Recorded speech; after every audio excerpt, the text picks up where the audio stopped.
compreenda melhor o passado, o presente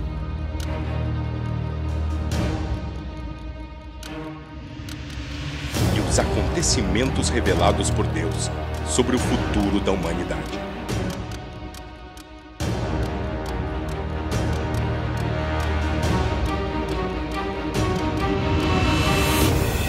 Ligados na Palavra Profecias. Olá, bem-vindo ao Ligados na Palavra. Graças a Deus e por amor a Ele, estamos aqui mais uma vez para estudarmos juntos a Palavra de Deus, para nos aprofundarmos mais, agora chegando na conclusão do livro de Daniel, no capítulo 12. Mas antes de nós entrarmos no estudo propriamente dito, como nós sempre fazemos, nós vamos pedir a presença do autor da Bíblia entre nós. Vamos orar. Pai nosso que estás nos céus, louvado seja o teu nome, Senhor. Por podermos estar aqui reunidos, Pai, para estudarmos a tua palavra. E tu nos dizes através da Bíblia, Senhor, que onde 2 ou mais estiverem reunidos em teu nome, ali tu estarás. E é confiando nessa promessa, Senhor, que nós clamamos a ti em nome de Jesus, para que o Espírito Santo seja derramado sobre nós, que ele seja entronizado na mente e no coração de cada um de nós, Pai. Dos teus queridos que participam conosco do estudo da tua palavra, e conosco aqui, Pai, nesse estúdio onde estamos reunidos com o propósito de levarmos os teus ensinamentos, as tuas promessas, o teu plano de salvação, que nos consolam, nos confortam e nos trazem esperança, Pai. Vem estar conosco, Senhor. Dirige todas as coisas, Pai. Em nome e por amor de Jesus, nós te pedimos e te agradecemos. Amém, Pai Santo. Nós estamos, essa é a terceira semana, nos capítulos 10, 11 e 12 do livro de Daniel. O capítulo 10 foi a introdução.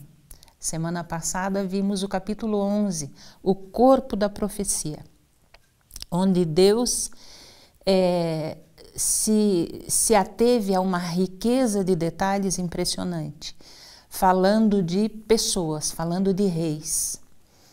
E hoje nós vamos ver a primeira parte da conclusão, que é o capítulo 12, que também tem muitos detalhes, muitas informações, e por isso nós resolvemos dividi-lo em 2 estudos. Hoje nós vamos ver a primeira parte, semana que vem nós concluímos, para que a gente não passe por cima dessas informações tão preciosas. Nós vamos entrar no capítulo 12 observando o seguinte, que antes da volta de Jesus a essa terra, o povo de Deus vai enfrentar um tempo de tribulação, um tempo de angústia, conforme a Bíblia nos fala sobre ele. Em 1 Pedro 4,12, nós lemos assim: Amados, não estranheis o fogo ardente que surge no meio de vós, destinado a provar-vos, como se alguma coisa extraordinária vos estivesse acontecendo.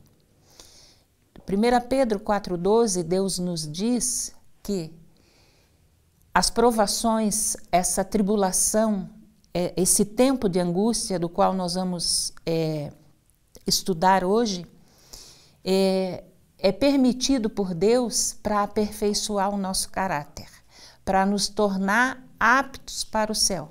Deus permite as dificuldades, as provações, as nossas lutas, para nos trazer para mais perto dele, para nós buscarmos durante as dificuldades, para buscarmos mais esse Deus e assim podermos ser lapidados por ele, transformados pelo poder do Espírito Santo, preparados para a convivência com Deus pela eternidade sem fim.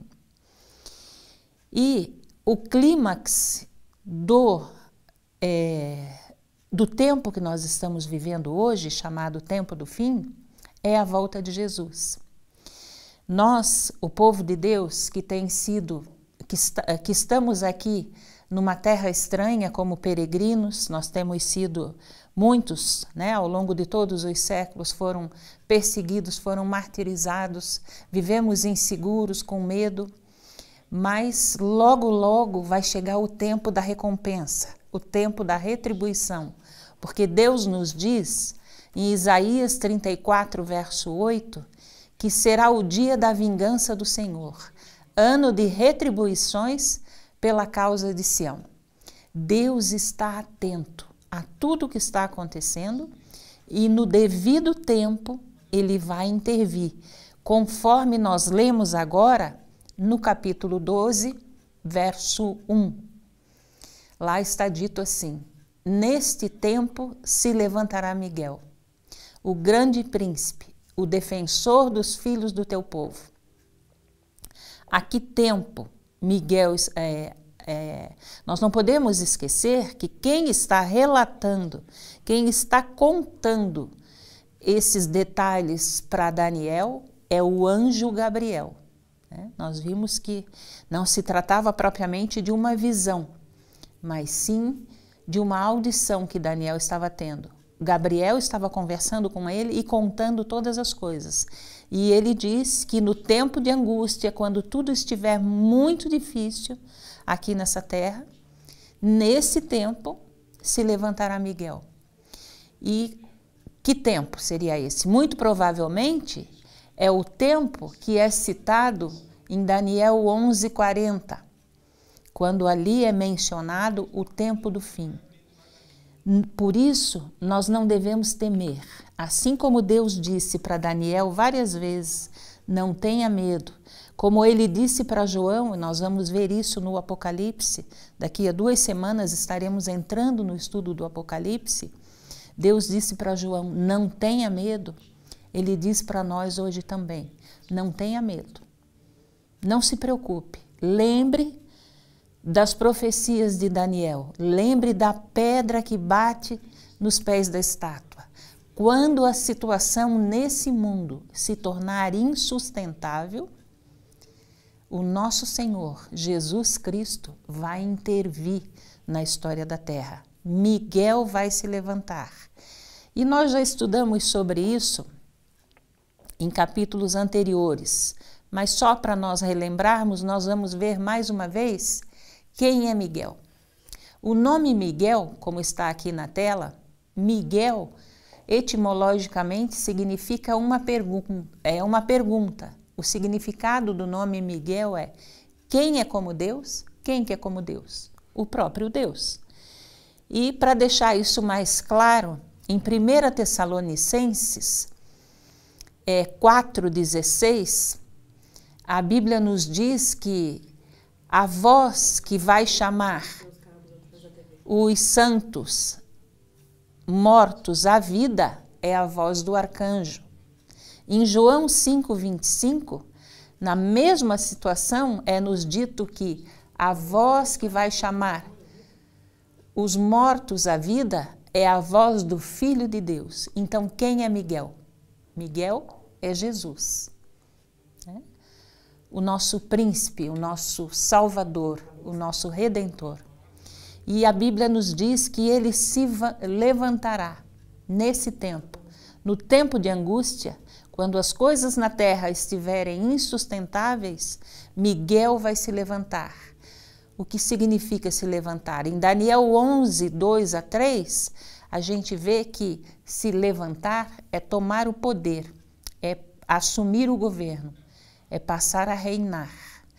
Miguel, Jesus, volta a essa terra para estabelecer o reino dele aqui nesse mundo.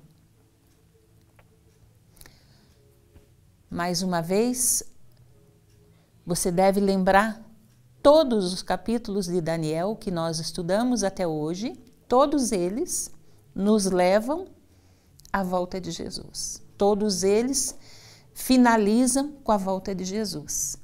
E aqui no capítulo 12 não é diferente. Já na introdução desse capítulo, o anjo Gabriel fala, nos animando, nos confortando, nos dando esperança que Jesus vai voltar, que Miguel vai estabelecer o seu reino aqui nessa terra.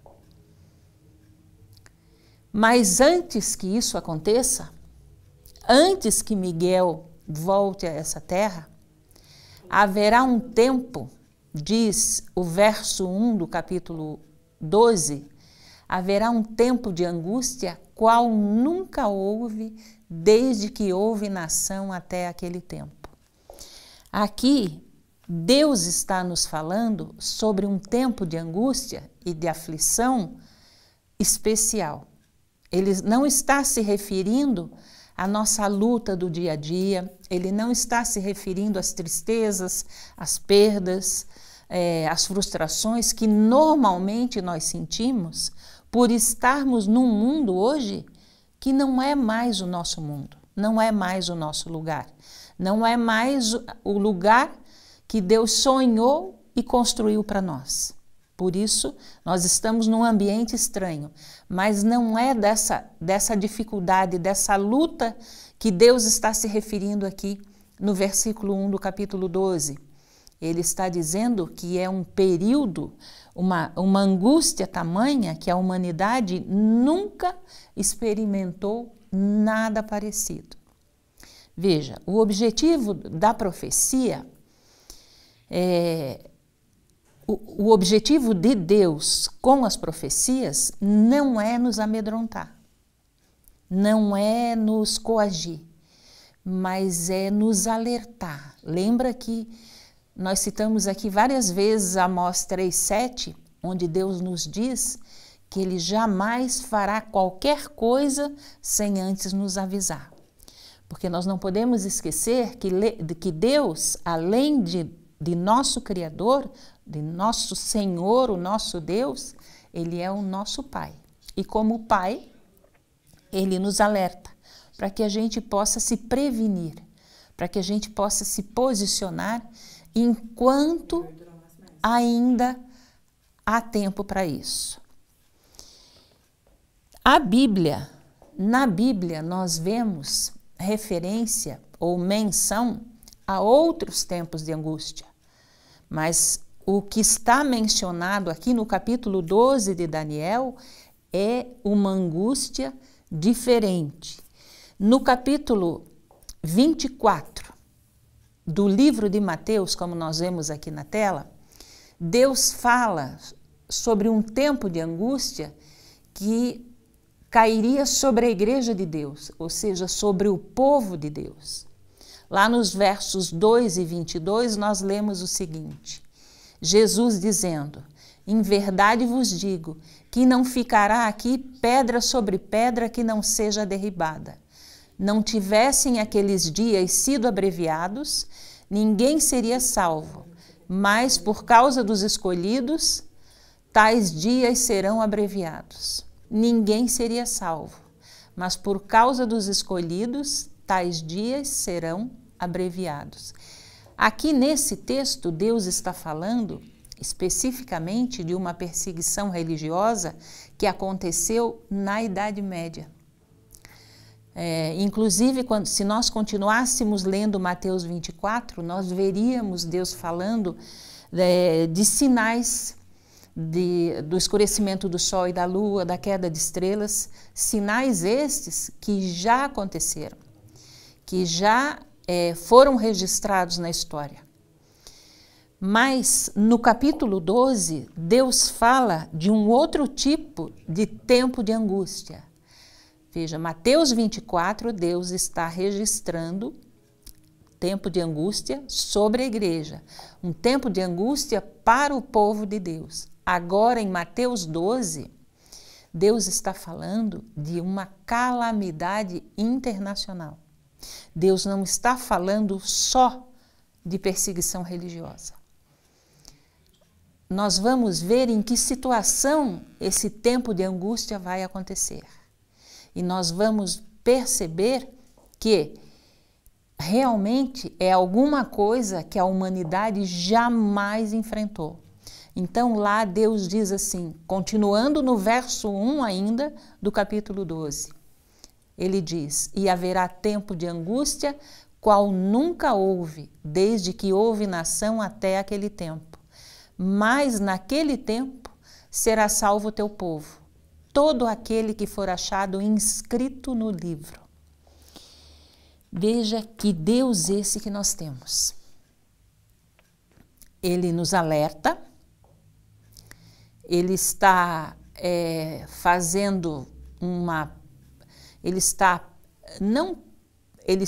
nos mostrando o que nós temos diante de nós, mas ele está nos dando segurança, ele está nos garantindo que o povo dele, aquele que é fiel a ele, esse será salvo, esse será poupado, esse será protegido, será cuidado por Deus.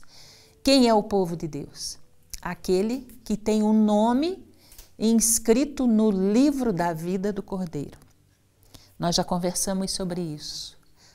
Quando é que o nosso nome é colocado no livro da vida do Cordeiro? Quando nós somos batizados, quando publicamente nós entregamos a nossa vida a Jesus, quando nós declaramos essa entrega, quando nós manifestamos essa entrega diante de todo o universo.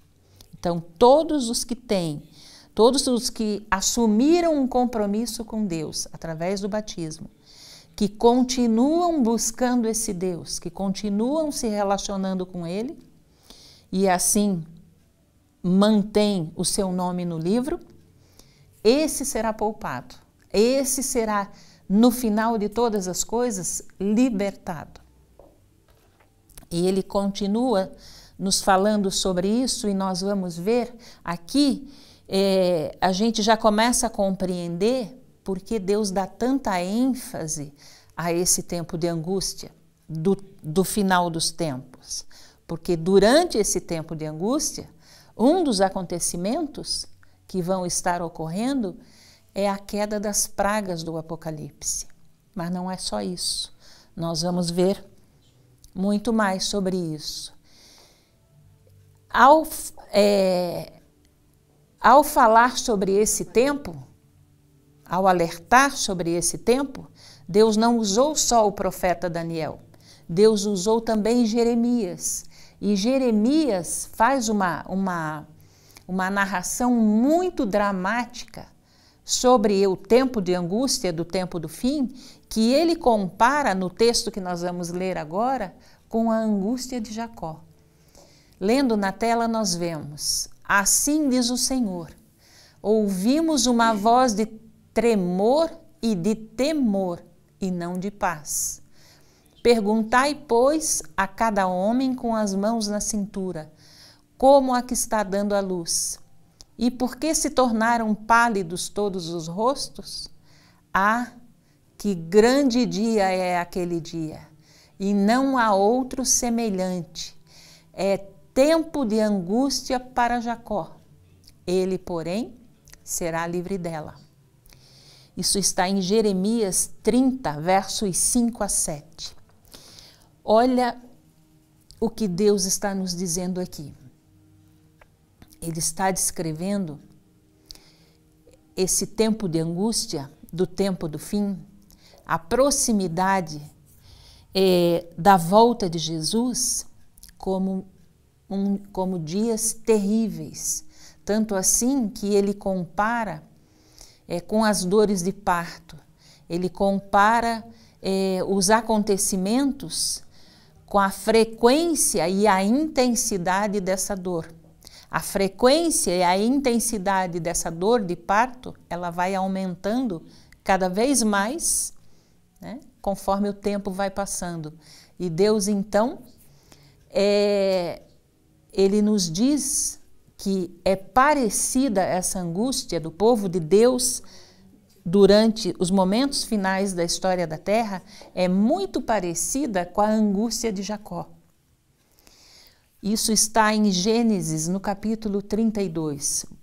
Nós conhecemos a história, né, que Jacó, após enganar o irmão Esaú, né, em relação à sua progenitura, ele, quando ficou sabendo que o irmão vinha contra ele com 400 soldados, ele se desesperou. E naquela noite ele lutou com um anjo. E esse anjo era Jesus, né?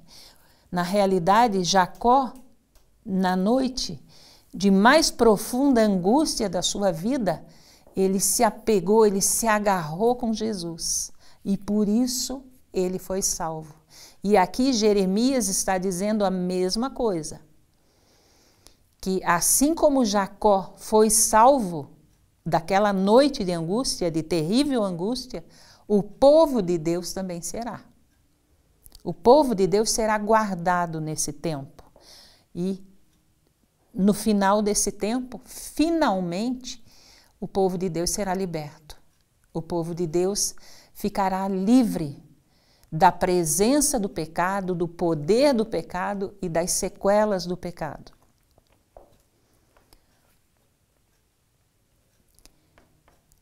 Passando agora para o versículo 2 do capítulo 12, nós temos mais uma informação, mais uma novidade que Deus nos conta aqui. E ele diz assim: muitos dos que dormem no pó da terra ressuscitarão, uns para a vida eterna e outros para a vergonha e horror eterno.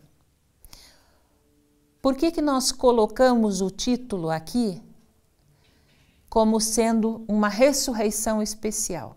Você já vai entender no desenrolar do estudo. Nós temos que atentar para as palavras da Bíblia. Por isso Deus nos diz para nós examinarmos a Bíblia. Ele não fala que você deve estudar a Bíblia, ele não fala que você somente deve ler. Ele diz que você deve ir além, que você deve examinar profundamente a Bíblia, porque uma palavrinha pode fazer diferença. O texto aqui diz que muitos dos que dormem no pó da terra ressuscitarão. E aqui esse texto está falando de dois tipos de ressurreição. Uns vão ressuscitar para a vida eterna e outros para a vergonha e horror eterno, ou seja, nós vamos ter uma ressurreição especial de salvos e de perdidos. Como é que nós sabemos que aqui Deus está falando de uma ressurreição especial? Por causa dessa palavrinha, muitos. Porque num outro texto, lá em João 5, versos 28 a 29, nós vemos Deus falando de um outro tipo de ressurreição. Olha o que diz o texto. Vem a hora em que todos os que se acham nos túmulos ouvirão a sua voz e sairão. Os que tiverem feito o bem para a ressurreição da vida, e os que tiverem praticado o mal para a ressurreição do juízo. Veja, as diferenças a gente já começa a perceber aqui. Em Daniel 12, 2, o anjo diz para Daniel que muitos, naquele tempo de angústia, vão ressuscitar. Uns para a vida eterna, outros para a morte eterna. Aqui, João, o apóstolo João, o mesmo João do Apocalipse, diz que vem a hora em que todos os que estão nas sepulturas vão ressuscitar. Uns para a vida eterna, outros para a ressurreição do juízo. Qual é a diferença da ressurreição especial para essa ressurreição geral? Veja, aqui nós temos um gráfico para a gente poder visualizar e compreender melhor. Né? Quando a gente tem um audiovisual é mais fácil da gente entender. A Bíblia nos fala de duas ressurreições especiais e duas gerais. Como é que a gente pode saber qual é qual? Qual é a ressurreição especial, qual a ressurreição geral? Qual é a diferença? A ressurreição especial, ela acontece antes da volta de Jesus. A ressurreição geral, ela acontece no momento da volta de Jesus. A ressurreição especial, ela no momento em que houver essa ressurreição, tanto salvos quanto perdidos vão ressuscitar ao mesmo tempo. Uma classe especial de salvos e uma classe especial de perdidos vão ressuscitar ao mesmo tempo. Agora, nessa ressurreição geral, a primeira ressurreição que vai acontecer é a ressurreição de salvos. Só os salvos vão ressuscitar por ocasião da segunda vinda de Jesus. Como é que a gente sabe? Porque 1 Tessalonicenses 4,16 nos diz que aqueles que morreram em Cristo ressuscitarão primeiro. E Apocalipse 20, verso 6 me diz assim: bem-aventurado e santo aquele que tiver parte na primeira ressurreição, porque sobre esses a segunda morte não tem poder. O que é a segunda morte? É a morte eterna.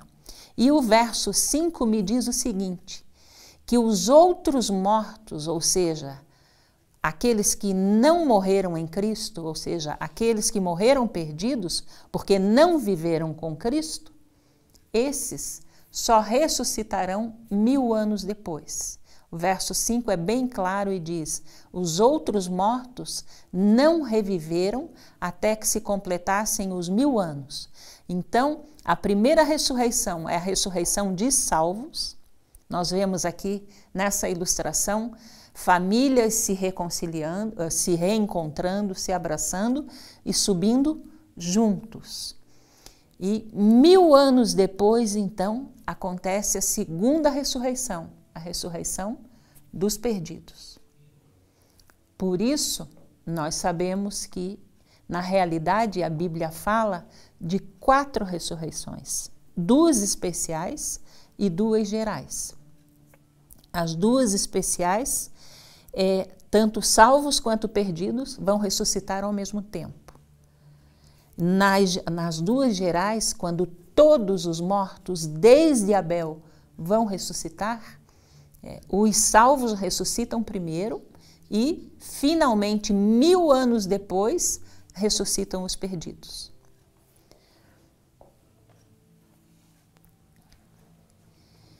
E foi isso, e é por isso que Jesus, quando estava sendo julgado e condenado lá diante de Caifás, lá no Sinédrio, e diante de Pilatos, ele disse para as pessoas que estavam presentes o seguinte: vereis o Filho do Homem assentado à direita do Todo-Poderoso, vindo sobre as nuvens do céu.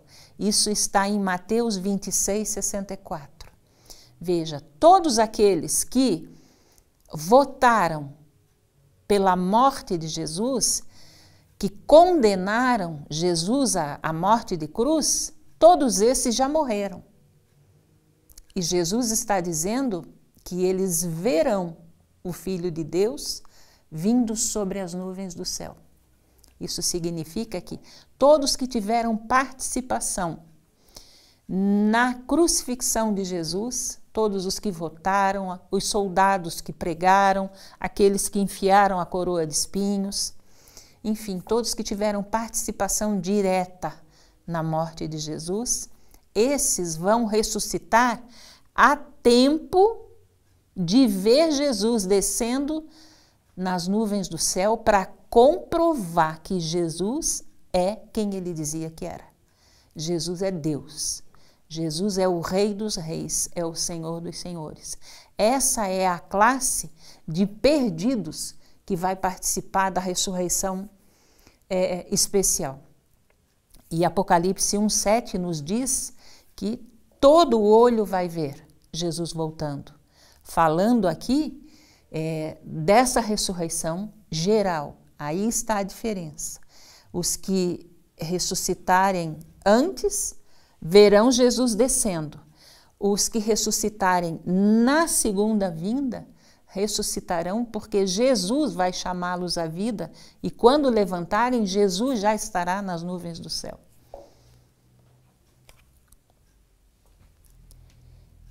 No livro de Daniel, nós lemos também, lá, isso do capítulo 7, estudo já feito, já visto por nós, em Daniel 7, versos 13 a 14, Daniel, quando teve a visão dos 4 animais, ele descreveu o seguinte: e eis que vinha com as nuvens do céu, um como o filho do homem, e dirigiu-se ao ancião de dias, e o fizeram chegar até ele.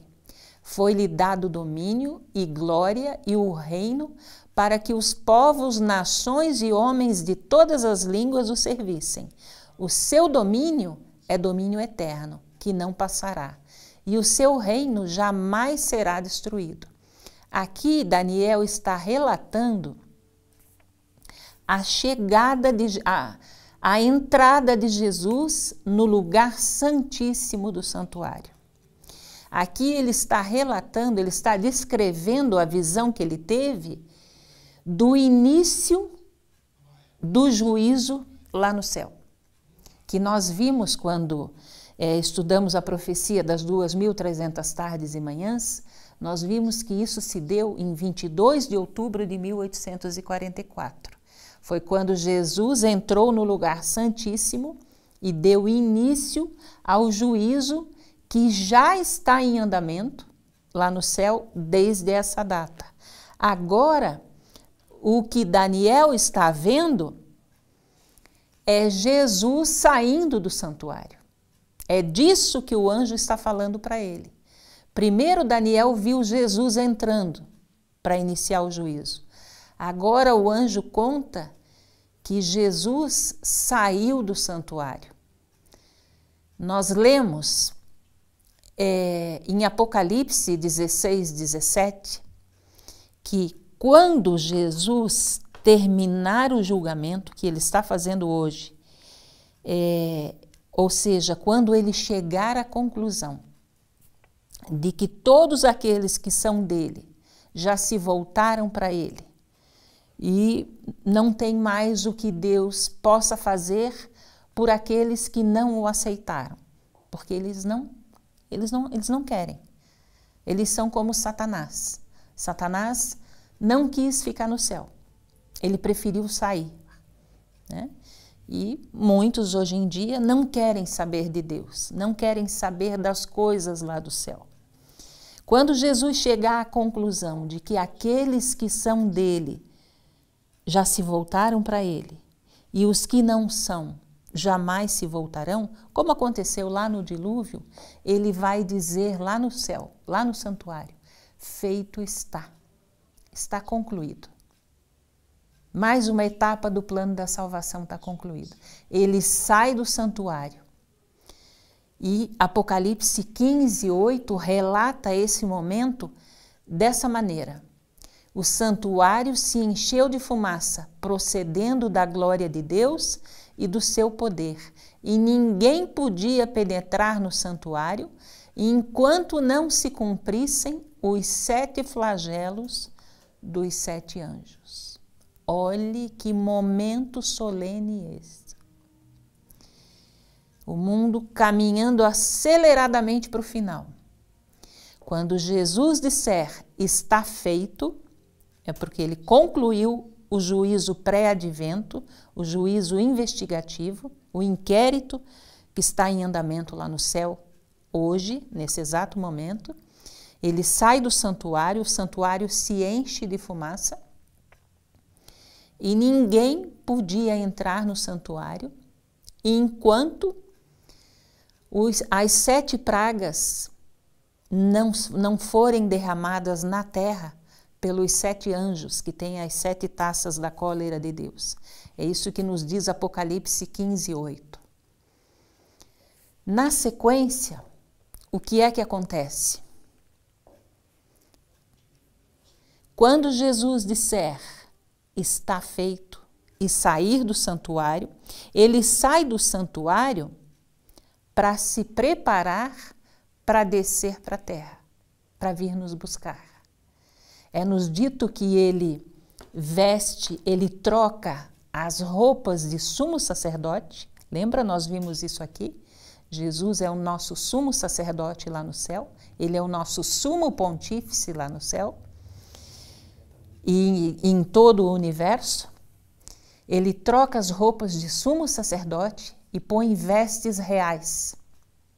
E então, ele desce para a terra.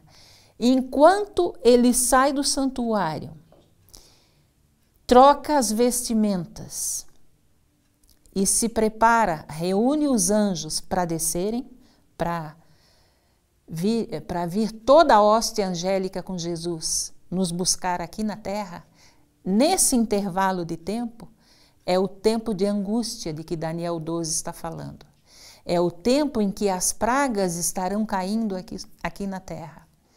E a Bíblia nos diz em Isaías 28, 21, conforme nós vamos ler agora, que Deus vai fazer a sua obra estranha, porque o Senhor se levantará e se irará para realizar a sua obra estranha e para executar o seu ato inaudito. Por que é um estranho ato?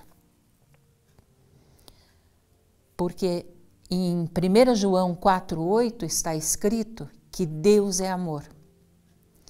Em todo o universo grita que Deus é amor. Quando nós olhamos a criação de Deus, quando nós vemos as digitais de Deus em toda a sua obra criada, em cada criatura, em cada um de nós, nós vemos que Deus é amor. Só que Satanás, lá no céu, quando ele se rebelou contra Deus, ele acusou a Deus de ser injusto, de ser tirano, de exigir demais das suas criaturas. E quando ele conseguiu levar os filhos de Deus a pecar, ele acusou esse Deus, dizendo que Deus era injusto, né? E a cruz do Calvário nos mostra o quanto Deus é justo. Ao ser transgredida a lei de Deus, nada poderia nos reconciliar com Deus, a não ser o sangue do próprio Deus. Na cruz do Calvário nós vemos a justiça de Deus e a misericórdia de Deus, o amor de Deus por nós, porque Ele deu o seu Filho único para morrer por você e por mim. Por isso que a Bíblia diz que Deus vai executar a sua obra estranha, o seu ato inaudito. Ou seja, aqui nós vamos ver Deus em ação. Nós vamos ver Deus executando os juízos totais, né? E também Satanás agindo livremente já.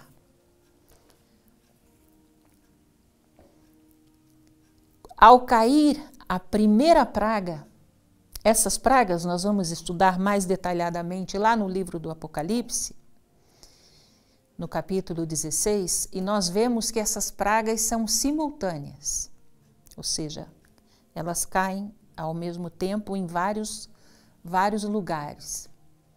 Ao cair a primeira praga, é porque a porta da graça já se fechou. Esse é o sinal para nós. Caiu a primeira praga, acabou o tempo de salvação. É o que nos diz Apocalipse 22, 11. E nós vemos essa citação, citações semelhantes a essa, no capítulo 3, verso 7 do Apocalipse, Mateus 25, 10 e Lucas 13, 25. Lá no Apocalipse 22, 11, logo após Jesus dizer, está feito, está consumado, ele vai dizer o que está escrito aqui. Continue o injusto fazendo injustiça. Continue o imundo ainda sendo imundo. O justo continue na prática da justiça. E o santo continue a santificar-se. a partir daqui, o salvo não se perde mais. Mas a partir daqui, o perdido não se salva mais. Não se iluda. Não acredite naqueles que pregam que após a volta de Jesus haverá um período ainda onde a salvação será possível. Não é isso que a Bíblia ensina. Quem prega isso é um falso profeta. Como diz a Bíblia, é um apóstolo fraudulento de Satanás. Não é isso que Deus nos ensina. Deus nos mostra, como nós vamos ver no gráfico a seguir, que a partir do momento que caírem as pragas, é porque a porta da salvação já está fechada. É isso que conta a parábola das 10 virgens. 5 tinham azeite, foram previdentes, esperaram. As outras 5 trataram de outros assuntos.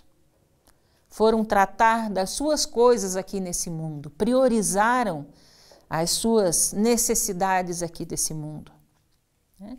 Deixando Deus em segundo plano. Quando se deram conta, o noivo chegou e a porta para o banquete já estava fechada. Não puderam entrar. Então, para resumir o que a gente viu até agora, nós vamos agora nos fixar nesse gráfico, que ele vai dar uma visão assim ampla e detalhada sobre o nosso estudo. Veja, hoje nós já estamos vivendo no tempo do fim. Porque o tempo do fim, segundo nós estudamos ao longo dessa série de estudos do livro de Daniel, começou, tem várias datas prováveis, né? 1755, 1780, 1833, 1844 ou 1798. Mas o fato é, para nós hoje, que estamos vivendo no tempo do fim, não importa tanto quando ele começou. O que importa é que nós, o povo de Deus, vivendo aqui nessa terra hoje, estamos vivendo no tempo do fim. No tempo que nós estamos vivendo, é tempo de reforma espiritual. É tempo de Deus ser Deus na nossa vida. É tempo de você priorizar as coisas do reino de Deus. Não é mais tempo de perder tempo com as coisas desse mundo. É óbvio que enquanto nós estivermos aqui, nós precisamos prover a nossa subsistência, nós precisamos comer, vestir, morar, né? Temos que trabalhar, estudar, planejar, mas o foco, a prioridade é nas coisas de Deus. A prioridade é buscar esse Deus a cada dia para que o Espírito Santo de Deus possa fazer a obra na sua vida e na minha vida. Possa nos lapidar, possa nos transformar à imagem e semelhança de Jesus. Hoje, no tempo que nós estamos vivendo, ainda estamos vivendo em tempo de perdão. Nós podemos ainda, o perdão ainda está disponível para nós. Nós estamos vivendo, nós já vimos, já falamos alguma coisa sobre o selamento, vamos estudar mais detalhadamente isso nos capítulos 7 e 14 do Apocalipse. É tempo de Deus estar marcando, assinalando aqueles que são dele. E nós já conversamos sobre isso aqui também. Esse estudo que nós estamos fazendo hoje é mais uma oportunidade que Deus está dando para você e para mim, para estarmos entre aqueles que serão selados por Ele. Ele está nos mostrando Isso, nós só vamos poder dimensionar esse privilégio, essa honra que Deus nos concede de termos acesso ao seu plano de salvação quando nós chegarmos lá no céu. Porque aqui talvez a gente não compreenda a grandiosidade, o alcance desse privilégio. Veja, queria que você focasse um pouquinho aqui no gráfico outra vez. A salvação, ela se encerra antes da segunda vinda. O tempo de salvação se encerra no fechamento da porta da graça. Quando é o fechamento da porta da graça? Quando é que vai acontecer o fim do tempo de graça? Ou seja, o fim do tempo de você permitir que o Espírito Santo faça de você um cidadão do reino dos céus. O fim do tempo de alcançar perdão, de dar perdão, de conceder perdão, para poder ser perdoado por Deus também, de ser selado por Deus e de alcançar salvação.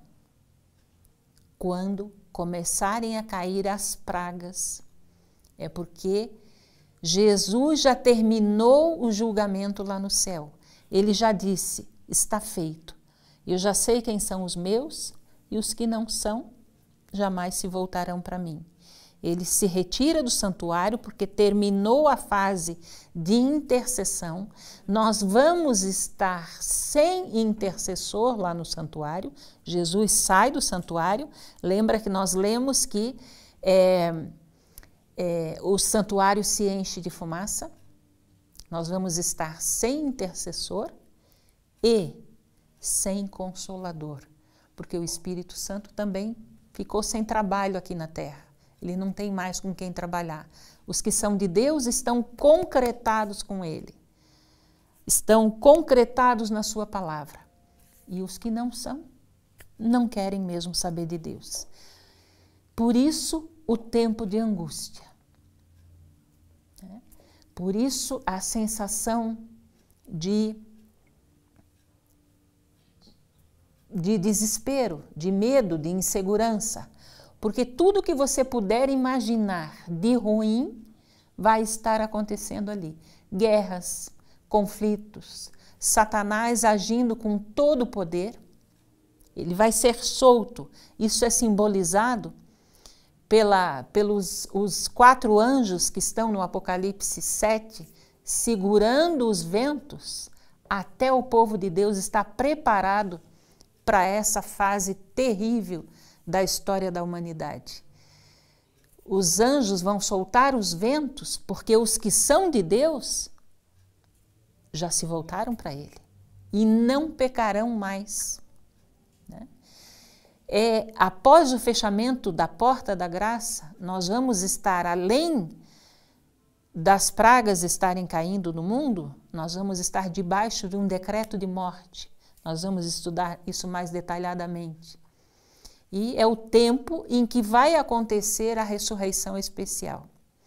Vai ser um tempo de perseguição religiosa como nunca houve sobre a face da terra. Aí você pode estar se perguntando o seguinte: por que um tempo de angústia, se os salvos já estão salvos e os que estão perdidos estarão perdidos para sempre? Por que Deus vai permitir isso? Por que Deus vai conduzir as coisas nesse sentido? Veja bem, lá no céu, quando Satanás se rebelou contra Deus, e depois aqui na terra, quando Deus disse para Adão e Eva, lá em Gênesis 2, 16 e 17, não pequem, não desobedeçam a lei, não desobedeçam a Deus, porque isso vai levá-los à morte. Satanás disse que não, que o homem jamais morreria, que a morte seria apenas uma linda passagem, né? E ele fez Adão e Eva pecarem. E você deve ouvir muito isso Satanás, ele causa as tragédias, as catástrofes, as tristezas, as doenças e a morte, e ele diz que foi Deus que fez. Então, desde o céu, ele vem acusando a Deus. Ele vem dizendo que Deus é intransigente demais, que a lei de Deus é impossível de ser observada. E Deus, nesse tempo, após o fechamento da porta da graça, Deus vai mostrar para o universo inteiro que é perfeitamente possível viver nessa terra sem pecar. Veja, após o fechamento da porta da graça ou do tempo de graça, o fim do tempo de graça, os salvos ainda terão a natureza pecaminosa, mas porque viveram com Cristo, porque se relacionaram com Ele, porque tiraram tempo para estudar a sua palavra, porque dedicaram sua vida a esse Deus, se entregaram nas mãos dele, foram selados por Deus. Estão santificados por ele. Apesar de terem a inclinação, não pecam mais. E Deus vai mostrar para o universo que o povo dele, aqueles que vivem com ele, vão atravessar o pior momento da história da Terra sem pecado e sem terem intercessor lá no céu e consolador aqui na Terra. Por quê? Porque a sua fé foi alicerçada na palavra de Deus, foi alicerçada no relacionamento com esse Deus. Aí, o final glorioso desse tempo de perseguição religiosa, de angústia de Jacó, decreto de morte, de pragas, aqui vai acontecer a ressurreição especial também. O clímax disso tudo é a segunda vinda de Jesus, que aí então acontece a ressurreição da vida, a primeira ressurreição. Aqui só os salvos ressuscitarão. Na ressurreição especial, ressuscitam os perdidos que crucificaram a Cristo e uma classe especial de salvos que nós vamos ver na semana que vem. E aí, então, finalmente Jesus volta. E começa um período que nós chamamos de milênio. A Bíblia chama de 1000 anos. Que nós estaremos com Deus nesse céu que existe hoje. São férias que nós vamos passar com o nosso Deus lá no céu. Então, veja só. Hoje é o tempo da salvação. Hoje é o tempo de você e eu, mas mergulharmos de cabeça nas coisas de Deus, nas coisas lá do céu, de nós buscarmos entendimento e nos colocarmos nas mãos de Deus para que Ele possa agir livremente na nossa vida, para que Ele possa imprimir em nós um caráter semelhante ao dele e os valores e os princípios lá do céu. Quem é que vai resistir a esse tempo de angústia? Nós já estamos vivendo um tempo de angústia prévio. Os mais idosos, os mais experientes, sabem do que nós estamos falando. Há 10, 15 anos atrás, a situação era totalmente outra. A gente não vivia a insegurança, o medo, a gente não presenciava as tragédias, os crimes terríveis que nós temos presenciado atualmente. Quanto mais o tempo passar, quanto mais o tempo avançar, pior as coisas vão ficar. Tudo isso Deus permite que aconteça para que quando se encerrar o tempo de graça, o tempo de perdão, de salvação, você e eu estejamos preparados. Estejamos entre os selados, entre aqueles que terão o nome de Deus nas suas testas, porque tem um caráter semelhante ao dele. Para atravessar esse tempo de angústia, para enfrentar as pragas, para enfrentar essa perseguição religiosa sem precedentes, esse decreto de morte, nós precisamos de um preparo especial. Nós precisamos ter uma fé inabalável. E isso você não constrói de um dia para o outro. Para poder confiar em alguém, você tem que conhecer esse alguém. Você tem que se relacionar com ele. Você tem que passar tempo com ele. Para conhecer, para confiar nesse Deus, nós precisamos conhecê-lo. Nós precisamos de relacionamento, de muito joelho no chão, de muita oração, de muito exame da sua palavra, de muita frequência à sua casa e de muita comunhão com ele. Nós precisamos estar constantemente online com esse Deus. E isso os 144 mil selados terão. Essa é a experiência deles. Tanto assim que Apocalipse 6:17 termina com uma pergunta. Lá está escrito assim: chegou o grande dia da ira do Cordeiro. Quem é que vai nos proteger daquele que está assentado sobre o trono? E o Apocalipse 7 e o 14 respondem: aqueles que foram selados, aqueles que se relacionaram com Deus, que viveram com Cristo. Esses terão condição de atravessar um tempo tão terrível quanto esse. E quando vier o Filho do Homem na sua majestade e todos os anjos com ele, então se assentará no trono da sua glória, e todas as nações serão reunidas em sua presença. E ele separará uns dos outros, como o pastor separa dos cabritos as ovelhas. Eu não sei se você, o que você vai fazer com as informações que Deus está nos trazendo hoje através desse estudo. De que lado você vai estar quando vier o Filho do Homem na sua majestade com todos os anjos do céu? O Apocalipse diz que o céu vai ficar em silêncio, porque todos os anjos do céu virão acompanhando Jesus Cristo para recolher cada um dos salvos. De que lado você vai estar? Jesus vem para separar as ovelhas dos cabritos. Ele vem para separar aqueles, para levar aqueles que são dele.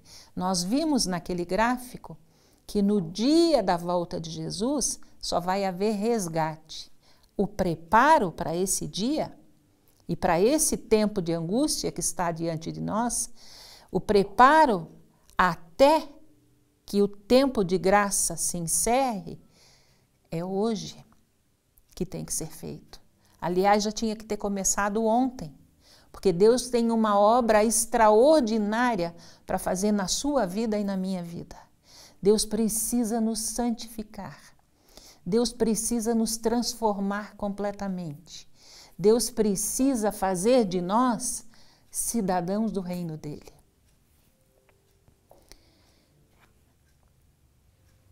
Veja, Deus nos dá sempre a opção de escolha. Ele nos ama tanto que ele respeita as nossas decisões, as nossas escolhas. E por isso ele nos diz em Deuteronômio 30:19, os céus e a terra tomo hoje por testemunhas contra ti, que te propus a vida e a morte, a bênção e a maldição.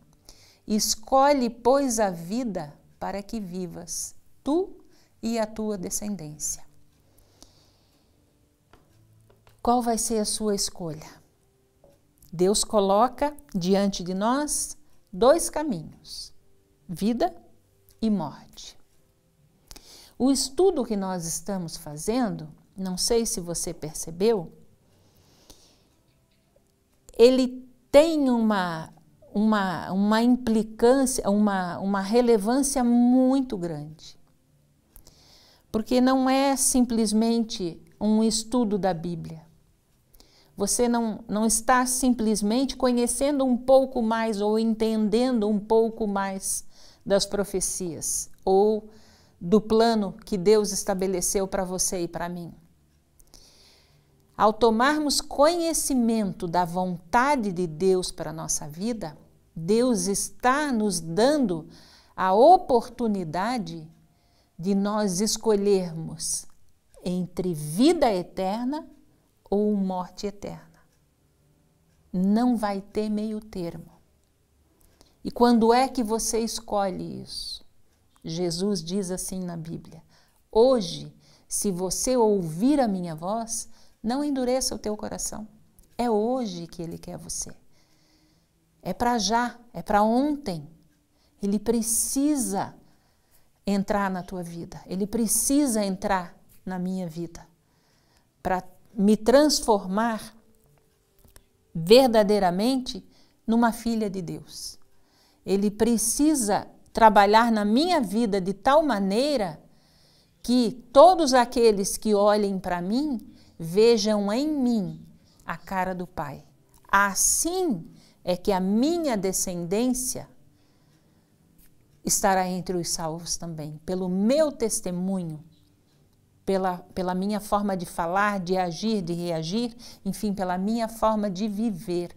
Eu posso influenciar pessoas para Cristo, eu posso atrair pessoas para Cristo ou afastá-las dele. E, finalmente,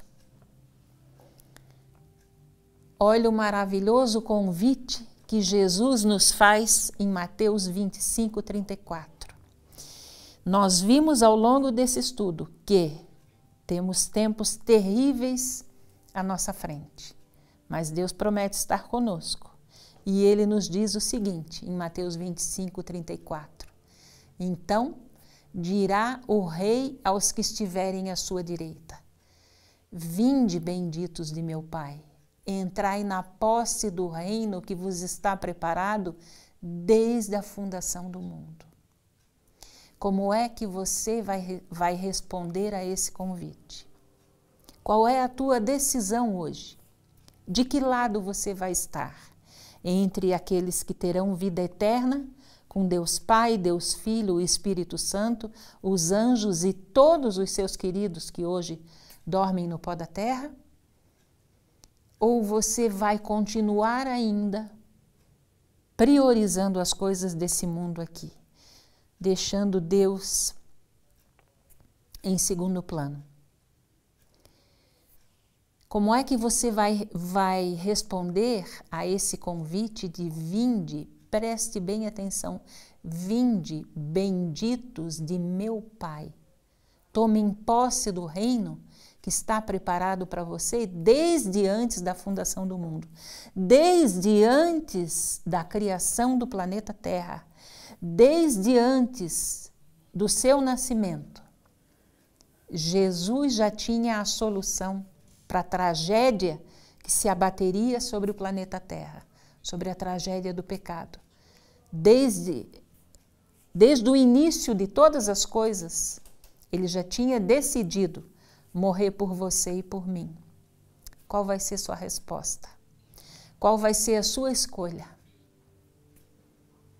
Experimente Jesus e você vai se maravilhar com o poder, com o amor que Ele tem.